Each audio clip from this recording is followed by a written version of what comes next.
There you go. It works. There's more at the table if you're not pleased. Hello, everybody. Hello. Welcome to LGBTQ Comics. Crash the party, and we are the party. We are the Brute Squad. And I am Tara Madison Avery of Prism Comics and Stack to Deck Press. As my publisher guys, I publish comics and coloring books of LGBTQ, AIU, Alpha, Beta, Gamma, Rho, interest with Stack Deck Press, and I also work with Prism Comics, which is a nonprofit organization that promotes LGBTQ comics, comics creators, and comics fandom from coast to coast. You may have heard of us. And today we have Kasia Posey. Kasia, you want to give us a little biographical data? My little short bio. So I'm Kasia Celeste Posey. So active duty, Navy, trans, love it. I run Coliseum Cosplay Con. Some of y'all may or may not have heard of it. Happens yearly in January over at 4 Points by Sheridan. Raises money for charity as well as, again, like it's a cosplay convention. I'm also a professional cosplayer. I go by Skits Cosplay. Nowadays I do a lot of female and transgender characters.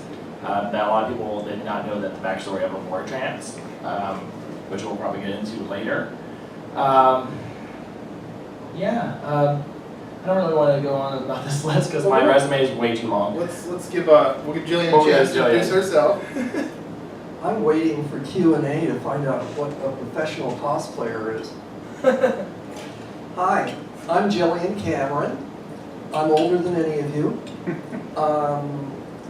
I am a retired teacher and writer, storyteller, actor, cartoonist, whatnot. And I do a weekly webcomic called Calogrenant, which nobody can spell. And it's based on a 13th century French romance in which Calogrenant, one of Arthur's knights, wanders into a castle, sees a beautiful maiden and is then transformed into that maiden, and then has to spend the rest of the little episode finding the 3 best knights in the world to be transformed back. I liked the first half, and I said the hell with the second half, and decided to tell a story about personal growth, about finding yourself, but also playing around with the Arthurian legend, which is one of my, in like 1956, the Adventures of Sir Lancelot came on right after the Mickey Mouse Club. So that's about how long I've been interested in King Arthur, etc. And I'll talk your arm off later on. So let's get it rolling here, and I think that what we could do is, since this is about comics, maybe we could start with a question about, in our comics reading, what was the first character that you came across that sort of spoke to you as a queer character in some way, that sort of said, oh, something about that character reminds me of me? Any thoughts on that first character? Maybe not explicitly queer, maybe sort of subtextually queer, crypto queer. Any thoughts? Well, I'm going to say Robin from Batman and Robin. Okay. Because there was no way in hell he wasn't banging Daddy Batman. Okay. I got a laugh over there. It was nice. No, I always thought that the relationship between, because I came up, for those that don't understand, I'll explain it if you need me to, but I came up in the leather community of, like the gay and leather community. And in the leather community, you have daddies and things of that nature. So I came up as a gay leather boy. Well, when I looked at Batman and Robin, it seemed very much kind of like the leather boy with the leather daddy kind of thing. They just go and fight crime. At least that was my outlook on it. And then my mom was like, wow, you are really into Batman. And I'm like, yes, you have no idea. Well, that's actually a take, that's not unfamiliar to other folks, not even going back quite a way, because I don't know if you guys are familiar with Frederick Verkum, but he was a psychologist, and in the 50s he decided that comic books were the source of all evil for kids. And he was able to gain enough influence to hold congressional hearings about comic books in the mid-50s. And one of the things, he wrote a famous book called Seduction of the Innocent, about the evils of comic books. And one of the things he pointed out was the unhealthy relationship between Batman and Robin. OTC. What about Red Rider and Little Beaver? That's in another the one. comic, or just? Well, that was on the radio. I mean, there was, boy sidekicks all over the place. What about Huckleberry Finn and Jim? There's Hawkeye and Chingachgook, for crying out loud. I'm going to get into Leslie Fiedler and come back to the Raffic and Huck Honey here. For myself, I'm racking my brain. I have to say that I never, in my youth, I was not particularly, I'm going to be blasphemous, I was not particularly into superheroes. Partly because I had a brother. I have ADD, my brother had ADHD. So he was hyperactive, and whenever Superman with George Reeves came onto the TV, he'd start hitting me. So I had a lot of aversion therapy going on regarding that. I was far more interested in cartoon characters and cartoon kinds of comics than I was really into comics at all. When thinking about this, as I said, I'm 66 years old. So, and I was very, very conservative in my youth. You wouldn't know it, but I first voted Republican. I'm the opposite of most people. I got more and more liberal as I got older. And so, dealing with gender, most questions about gender and sex, I was a product of the 50s, and I bought it hook, line, and sinker, and didn't think about any of this stuff. I was fascinated with mythology. And as I read more, and as I started in later in life than most people in my 30s, I started becoming more interested in the idea of things that were transformative and ultimately transgender. So there are stories from the Greeks. There's the story of Tiresias, which as a storyteller and working as a trans storyteller, that was one of the first stories I ever told. And which, if you don't know Tiresias, he's the blind soothsayer in Oedipus. And he had been transformed into a woman and then transformed back. And Zeus, in one of his arguments with Hera, says, hey, listen, you've been both a man and a woman. So tell me, who enjoys sex more? And so he adjusts his bra strap and strokes his beard and says, men enjoy it greatly, but women enjoy it 9 times more, and Hera's had enough of that and strikes him blind. And wasn't the officials like of 10 parts men enjoy but 1, does women enjoy all 10 or something like that? Yeah, well, you got the quote right. I'm just paraphrasing. Sorry. Actually, if you're interested, I'm supposed to be the pedant here. Oh, so next panel, right? We're doing Greek mythology. Yeah, we could do that. We could do that. No, actually, if you're interested more in Tiresias, we have a story in our book that you can get at our table called We're Still Here. It's the first all-transgender comics anthology, speaking of queer comics, and we have a story titled no less than Tiresias. So, featuring a sort of a humorous take on the same legend. So and to cut it short, because it did get long-winded, there is transgender and gender variance all through mythology. And we've been here for freaking ever, going back to the earliest days. And so that in itself has fascinated me. And when I first started coming to grips with my own gender identity, it was going through the mythology and spirituality of the whole thing. And as I said, I rediscovered comics late and love the idea of a graphic narrative. And so I try to approach it from that point of view, which kind of makes me kind of a little stranger than I already am, I suppose. Anyway. Outsider comics. Outsider comics. Well, I think for my own nickel, one of my earliest memories that sort of is within the Venn diagram comprising the 2 circles of comics and gender issues is that I read a lot of hand-me-down comics. My brother would give me his comics, so like I was 3, 4, whatever, and I would get and I loved Supergirl. I thought Supergirl was wonderful. And I loved Mary Marvel. I thought Mary Marvel was wonderful. I idolized the both of them. And I really wanted to be Supergirl, but I thought, I can't be Supergirl. I don't have blonde hair. Supergirl has blonde hair. Mary Marvel has brown hair. I think I could be Mary Marvel, and Mary Marvel doesn't have the kryptonite problem, so it's hey, it's like it's a win-win. She's always winning. Yeah, so didn't really realize that I had other challenges going for me at that age as to which of those two I could be beyond the fact that I'm neither Kryptonian nor blessed by the wizard Shazam. So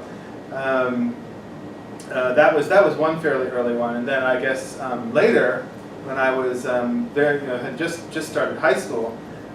Dating myself a bit, I had just discovered an underground comic book called Love and Rockets, and I don't know how many of you are familiar with it. It was a favorite of mine, and it still is a favorite. The first 2 volumes. Yeah, the first 2 volumes, yeah. It's the Brothers Hernandez, and it's this indie comic, and sort of it was very groundbreaking, and it's very well received, but one of the most interesting things from a queer perspective is that Jaime's strip, Locas Tambien, was fronted by, this was 1981, mind you. This is not, we're not talking like, 2 years ago or something, or 4 or 5 years ago. This is 1981, and the 2 main characters in this strip are a butch lesbian and her bisexual girlfriend. And the first panel, the first story, shows the 2 of them rolling out of bed in the morning. And it's not a very special issue, and it's not a whole lot of fuss and feathers is made about this fact. It's just, this is Maggie and Hopi, and this is what it is. And that had, I think, some unacknowledged influence on me at a certain stage in my life, and here on Celebrate Bisexuality Day, I can confess that as well. But there we go. I think those are probably the 2. So regarding comics, actually existing comics, is to borrow a term of art from another discipline. What are your current favorite representations in the comics that you read?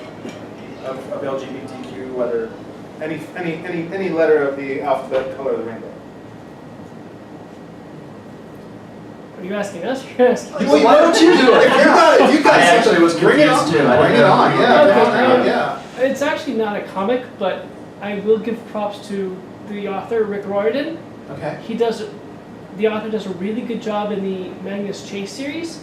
The character Alec is a fluid transgender individual, and that character is actually a child of Loki, which is going back to the mythology. Right. And Rick Riordan does a really good job of playing that. Rick Riordan also does a Muslim character, and he does a really good job. But he also throws in later on in one of his other books a gay character, or actually earlier books. So, and then the Runaways when we first like, oh, she's gay, okay. So. Well, Marvel has actually made it explicit that Loki is a gender fluid character. That I mean, not only simply in terms of identity, in form, in form. Yeah, so. Which issue you look at and like which Earth one you're looking at, Loki's always a girl or a boy, and makes a very hot chick. Yeah. I would love to see Tom Hiddleston just do transform me for one day, and I'll be super happy when he does that. Yeah. Well, Loki is a mother. I know, but I would just pay for it, his though. daughter. Just think of it though, Tom Hiddleston and just the makeup. Yeah. Well, you see a lot of great Rule 63 cosplay with women playing Loki, and it looks dynamite. It's very a true. win-win. So. Well, that's part of being the trickster too. Yeah, I mean, that's all. absolutely. You've got shape shifting and gender Form. shifting. Many identities. Yeah. And it's And they've gone pretty open recently with the Deadpool series, with the girl being very openly gay. Was it Teenage Warhead? Okay. Negasonic. Yeah, Negasonic Teenage Warhead. Okay. And it was fucking awesome.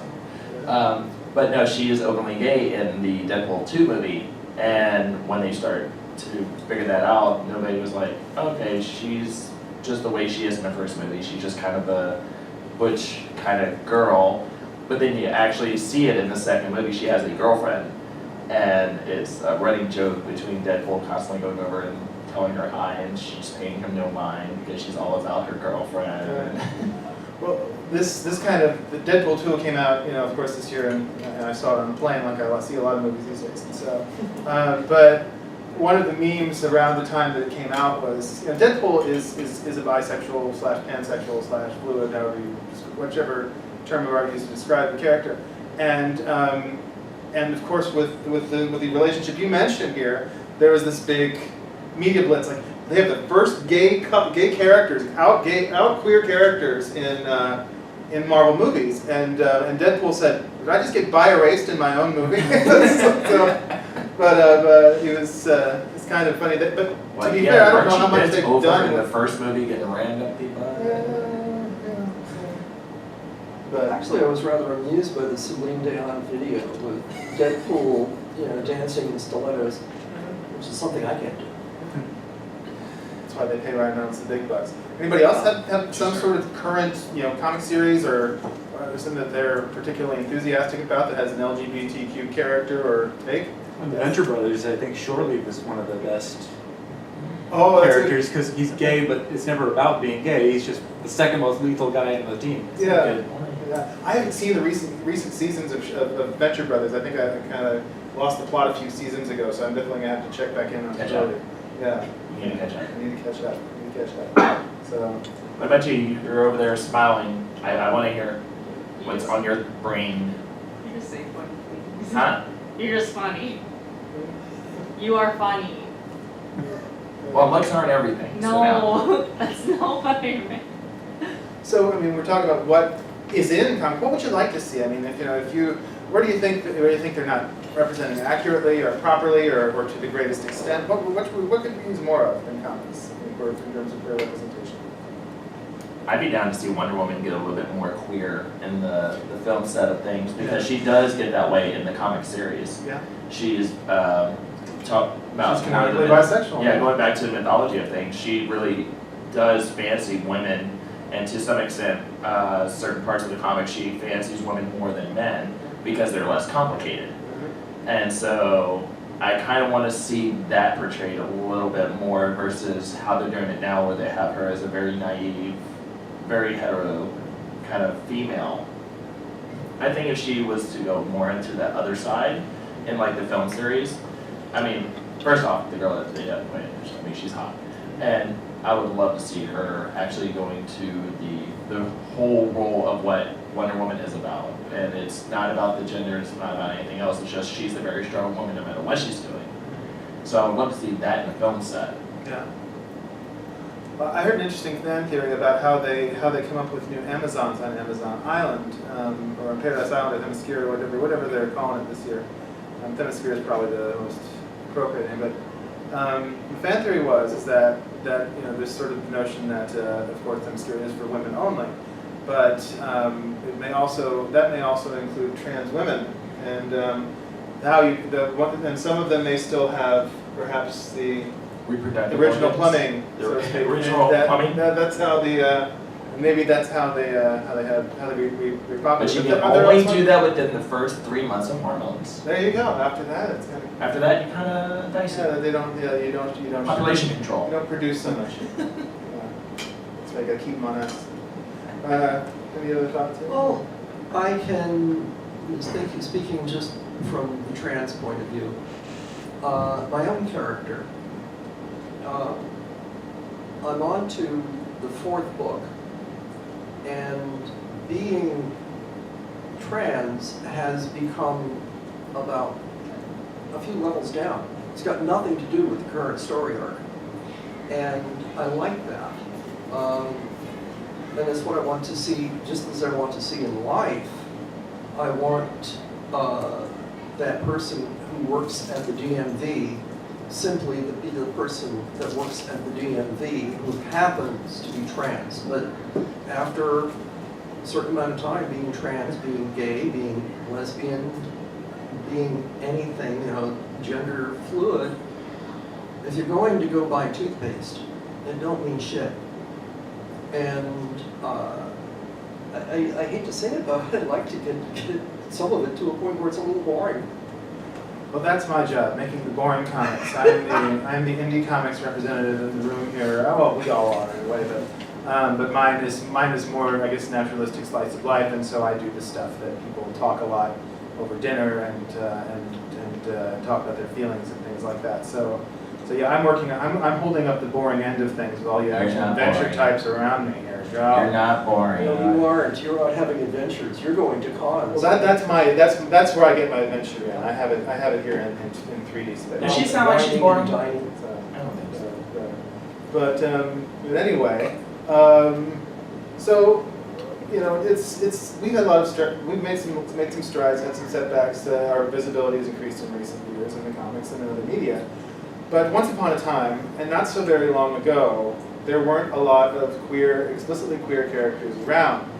And there was, and I don't want to get too deep into the history because it might be a little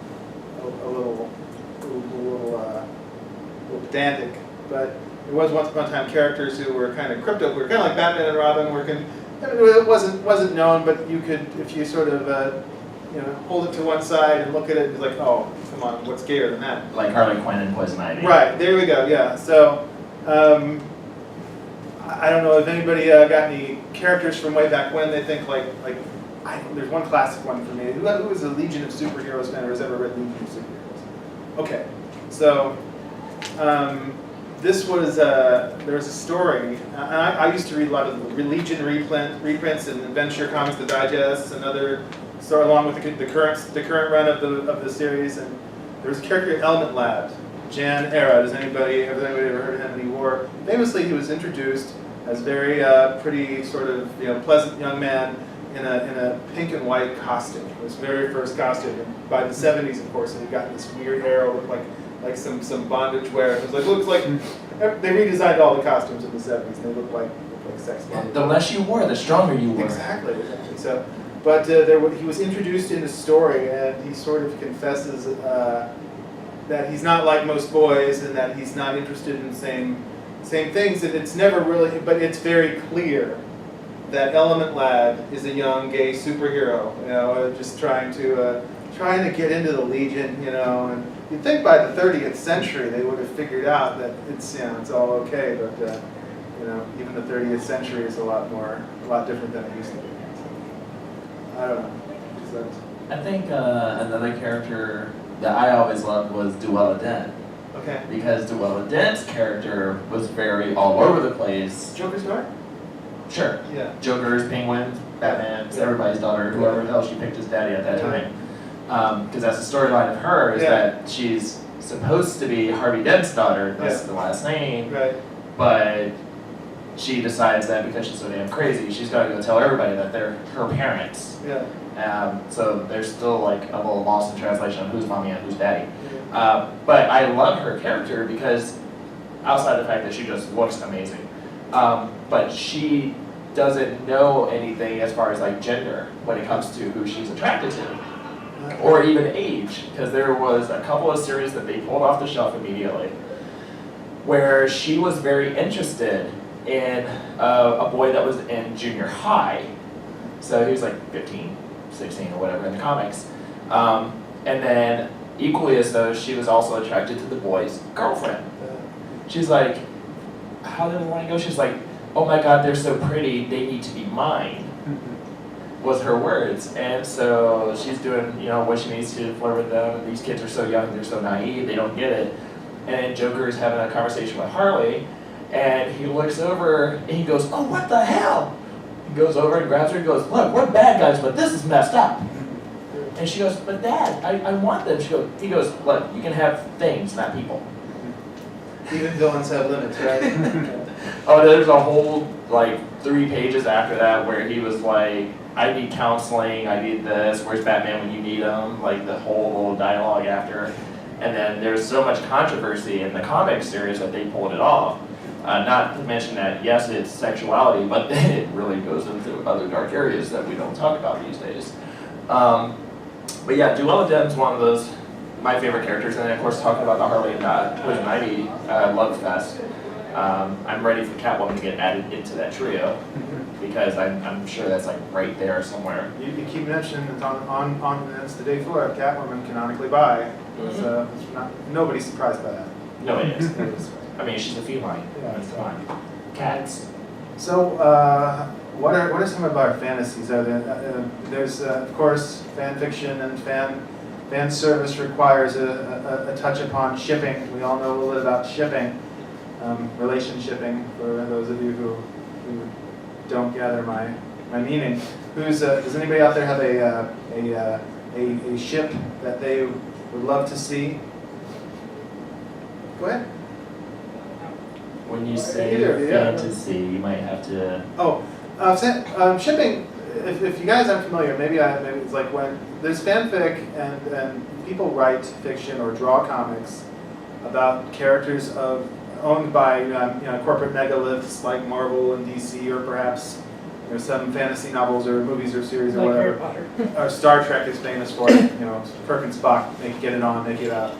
And it's sort of a queer pastime because everybody wants to see their favorite characters out there, but they want to sort of put their mark on them by queering them up and having them do a thing or two together. You just gave me a thought when you said Kirk and Spock. Yeah. Okay. No, it's just I'm picturing right now those two going at it, and Kirk, instead of being choked out, he was like, Vulcan death grip me a little bit harder. Yeah.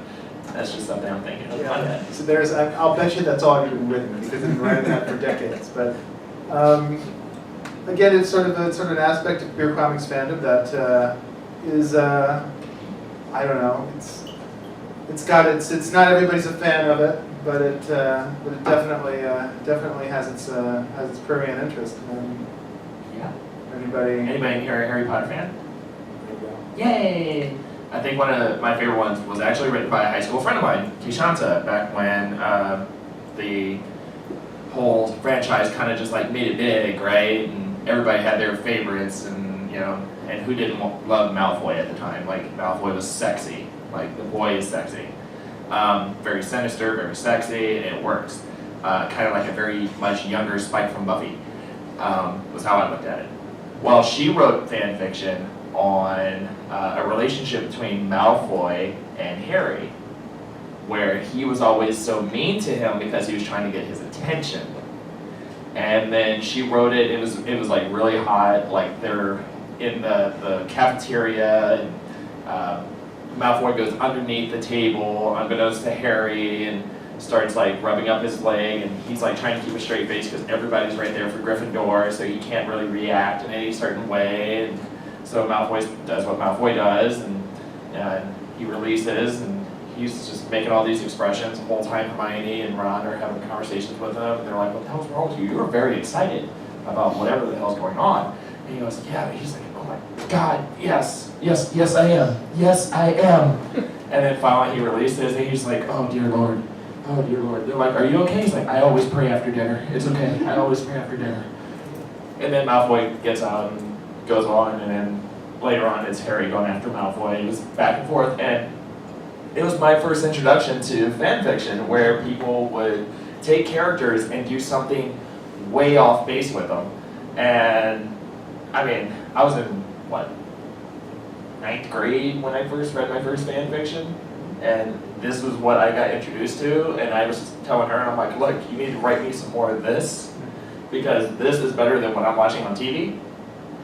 I like this, keep it coming." And so I think she finally got a couple published, but I haven't seen them anywhere else yet. But there's like things like that. There's obviously the Batman and Robin bit.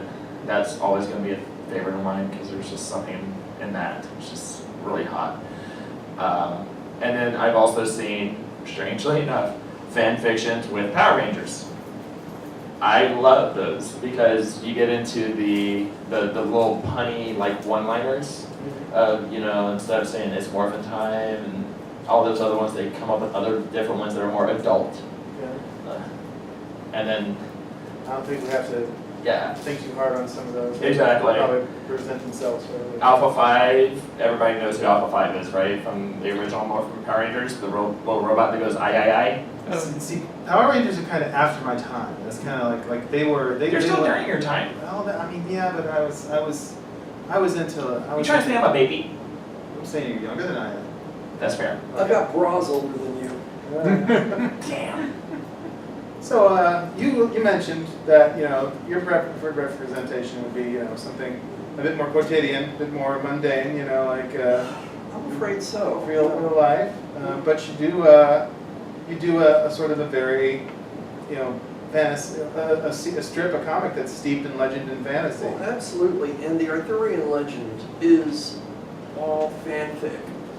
I I mean, it's basically Geoffrey of Monmouth in about 1100 writes Historia Regia Britanniae, and then everybody that is halfway literate in Europe starts ripping that off and adding to it until by 1400, when Thomas Mallory puts together Le Morte d'Arthur. What he's doing is he's just compiling all the different romances that these other writers have done for the past couple hundred years, and so I'm doing the same damn thing. It's a process that never really ended. I mean, every generation or every epoch has its own Arthurian legend. Oh so- yeah, yeah. As a matter of fact, the King Arthur is in the Middle Ages is the best knight. He is what chivalry is supposed to be. And then that dies out, and in the 1800s, Tennyson picks it up and bases King Arthur on Prince Albert, and then T.H. White takes it and makes him a pacifist. And now it's, the pagans have got a hold of it, and they're having a lot of fun with that and going back to the original sources. So it's, kind of nifty stuff. And one of the things I'm afraid, and I guess I'm a bit of a prude, I haven't gotten into a whole lot of sexuality, but what I have gotten into is the idea of taking characters and asking myself why they behave in certain ways, and then adding something to it. So I found that at least one character that was supposed to be a positive character is actually very negative, but from a feminist point of view, it makes a lot of sense. I do have to say, I've looked at other trans comic artists, and there's one gal that I particularly love. She's almost like a second daughter to me. But one of the things I keep seeing, and I don't want to get into, is polemic. There are some trans webcomics that I've seen where just about every page is about how trans people are mistreated or how you're supposed to talk or the type of slights and stuff like that. The sensitive trans. What? The sensitive trans. Yeah. Or the angry trans, I guess, Yeah. And there's plenty of room for anger, but there's got to be room for other stuff too. There has to be. Yeah. We don't transition to make ourselves miserable with anger. That's not the point. Yeah. And so, as I said earlier on, after a while, being trans is not the most important thing. What else goes into that character? What is it that makes that character compelling and interesting to follow? And I think that's, as I said, I think that's what's happening, hopefully, at least in California. I don't know about between San Bernardino and the Hudson River, but I sold a bunch of books in Kansas this month. that's, I think you had a comment or question, so. I had two. One was, you mentioned the Arthurian one. I just remembered the first trans character I actually read across was in a comic book called Camelot. And I want to say Camelot 5000. 3000. Camelot Yeah. 3000. Yeah. Brian Boland, Mike Barr. Tristan comes back as a woman. Right. And another transgender individual that I've come across that's done really interesting is it's called the character's name is Dreadnought, and it's a teen series where the individual takes on the cowl of power and literally transforms into a woman, and that is her identity. That easy. Yeah. But That's new, isn't it? Is that? it's pretty. It's actually Wasn't his grandmother's cow power and in order to assume that identity, that identity is female with whoever the recipient of that identity is, or am I confusing No, something it's else? I think that actually- person, I met the artist at Long Beach. I think they were at the Long Beach Comic Con with that series. I haven't had a chance to read it, but I know that it's really recent, like within the last 6 months. Actually, it's been out since a couple years. No, I mean I haven't seen it Oh, okay. at a convention Well, until it's actually been in the like library. recently. But anyway, the second book is interesting because one of the bad, and I will hate to say it, it's one of the heroes / bad guys is biologically, and I will try and use the proper words, biologically female but has some male chromosomes in it. So I thought that was an interesting So intersex. Yes, Yeah. intersex. That's what I am. And it was like it was well played out because the character was like strong feminist, but biologically, no, actually you are intersex. There is a character, I just started reading the series Lock and Key, and there is a villain character in there who is amorphous. One of the keys allows this person to transform, and I find that intriguing. And it's one of the few times I'm not particularly upset about seeing a villain being trans, which, you know, it used to be either it's somebody who is flat out evil and totally corrupt and just totally crazy, or somebody who is absolutely pathetic and is going to be dead by the end of the story. And this one is fairly powerful. Yeah. Actually, I think a trend. I think with American comics, I think it's more. They're definitely more inclusive when it comes to like transgender characters. Oh yes. But I think the ones that have like a problem with that are usually the Japanese. Yeah, I've seen in a lot of Japanese animation where like usually like the trans character is like the joke character, or like the character, you know, comic relief kind of thing. Like they're not taken seriously, or like the main characters are kind of like disgusted. So, you know, it's a little like you know, it's kind of a touchy subject there. So. I find that interesting because I do remember Ranma 1/2. Yeah. Yes, Which- I know what happened. Yes. Which I don't know that it's necessarily, I mean, there is the frustration, but Yeah. it seems that the character ultimately becomes comfortable. Yeah. Right. That's a trope, though. I mean, that's a trope in a lot of that. You know, like when you're trans, it's growing up, and although it's improving now, there is a time like, well, there's not a lot out there for you. Mm-hmm. And one of the tropes that is the sort of either forced feminization or transformation, like you're alarmed by being trans, like I'm not what, I'm a girl, what?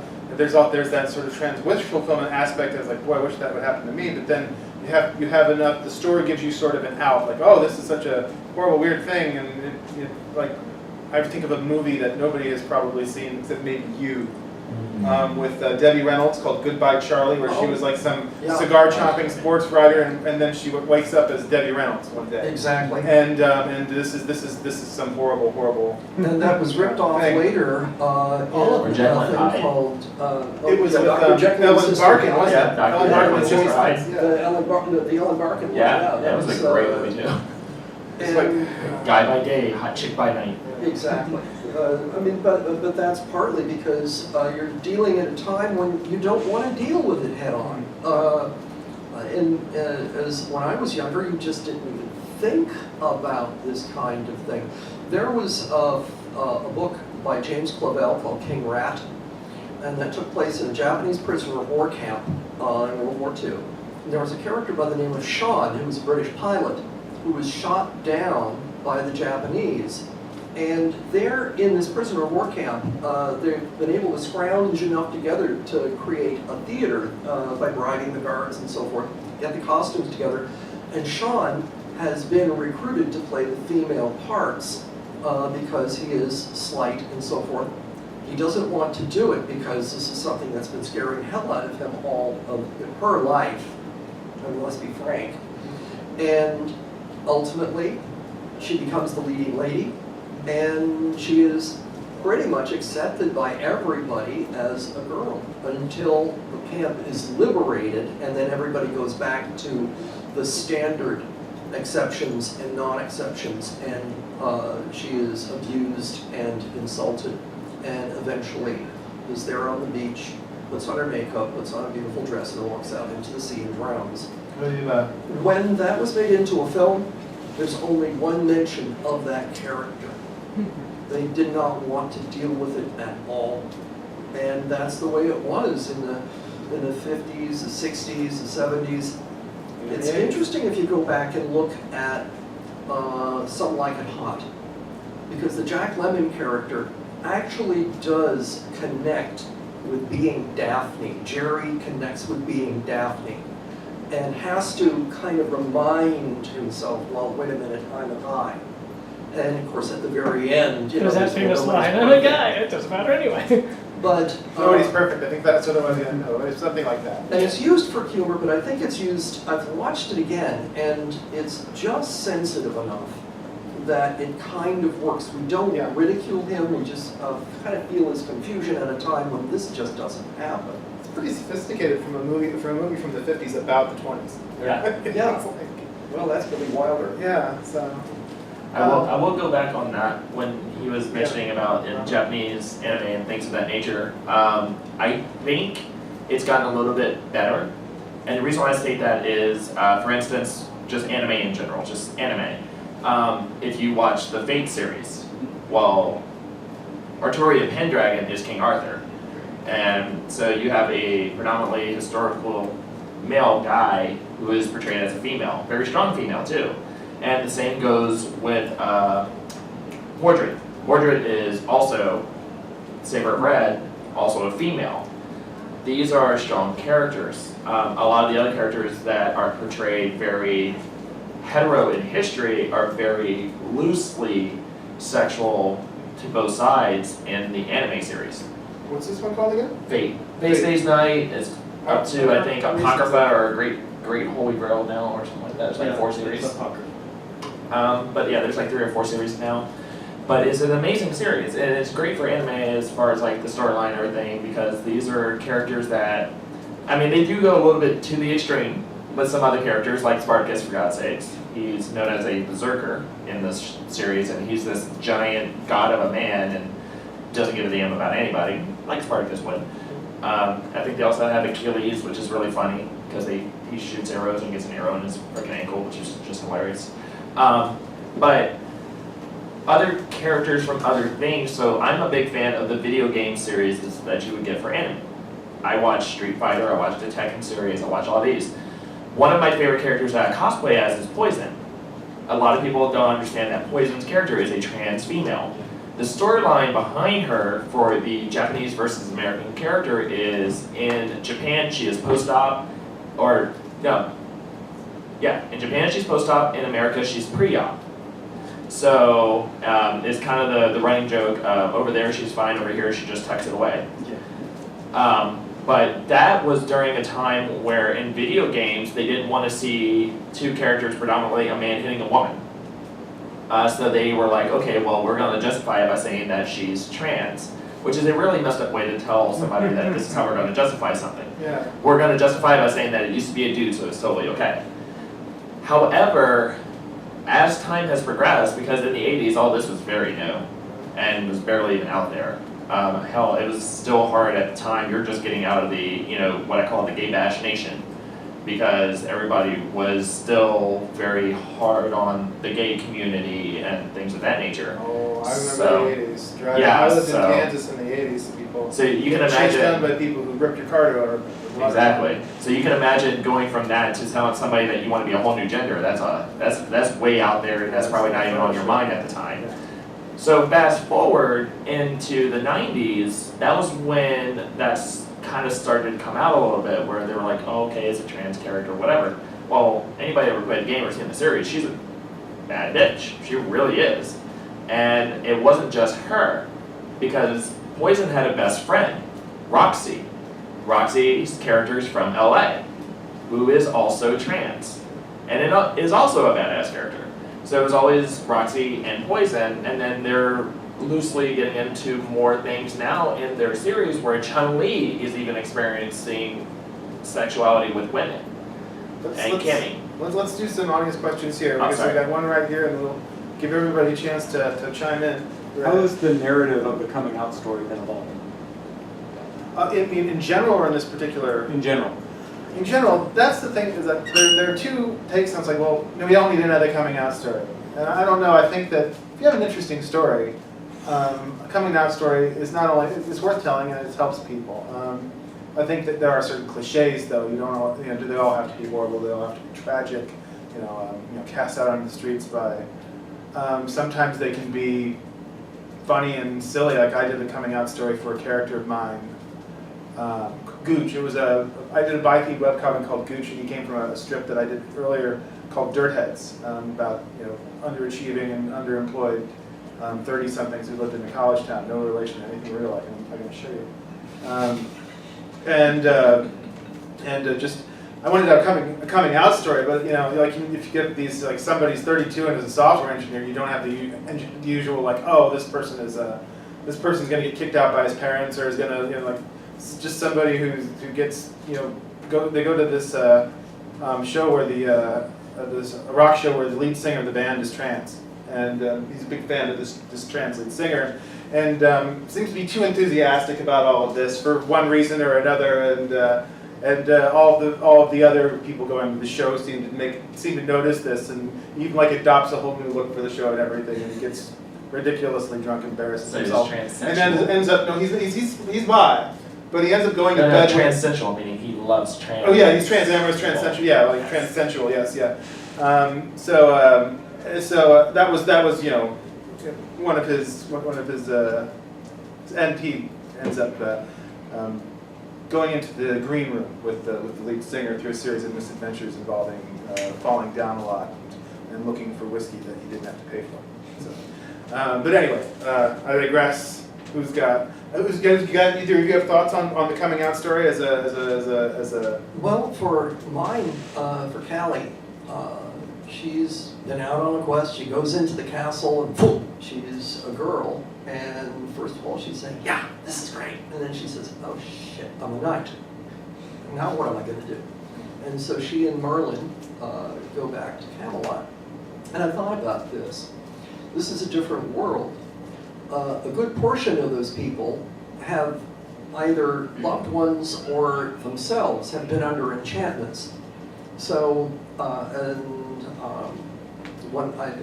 stole a little bit from Monty Python and from a romance. There's a romance called Lorien where a fellow is turned into a wolf. And as everybody is talking about her, she's there in the middle of the round table. One of them says, I got turned into a wolf. A wolf, Mario? Well, I got better. But she has one character, Sir Gawain, who has been like a father to her, cannot accept her. He still loves her, but he can't accept her. Mordred and Agravain, who are, Arthur's nephews, who are the two villains of the Arthurian legend. Mordred has tried to rape her, and she's given him a good punch where it counted the most. She still has her strength.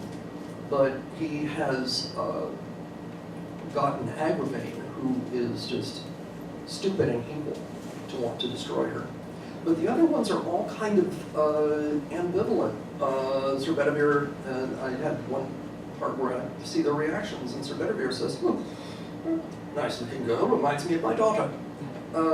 And some are more accepting. Guinevere thinks it's the greatest thing in sliced bread, because Callie is her cousin, and now she's got a girl they cousin. didn't have sliced bread. Well, that's true. Okay, it's just slicing bread. At any The rate, greatest thing will happen until the bread is actually sliced. so it's more about dealing with a slightly different world. I think there is still going to be the kind of bigotry, but having to come out. What she ultimately faces is not transphobia, but she can't be a knight because Sexism. she is a woman. Yeah, it's sexy. And- Well, no, I'm going back to questions here because we're running short on time. It's 3:21. So while we have maybe a last minute or two, does anybody have a question, comment, or anything they want to share before we adjourn? Before we get kicked out. Yeah. Anything? On your fantasy list, I would like to see maybe not a major movie, but a movie where a character is clearly trans or clearly, and yet it, like you said, it's not like, okay, yeah, so that's they're the cop or whatever. It'd be interesting to maybe the superhero, I don't know. But it's like, okay, that their job is more important than who they are, because ultimately who you are is important, don't get me wrong, but it's like, okay, get over that part. There's more than that one part. Right. And also another thing is that, in order to avoid, the last thing I'll say is that one of the things, in order to avoid having a single character have to bear the burden of queer representation or trans representation, you can always have more than one queer character in your thing or more than one trans character, and then you could you don't have the burden of devoting an entire character to the chore of being trans for the sake of the reader, you know. And I'm in the process of writing about Predator being able to be gay or bisexual, so. very cool. Because there's really no gender in their clan, except for the fact that you know that the girl's a girl because she has boobs.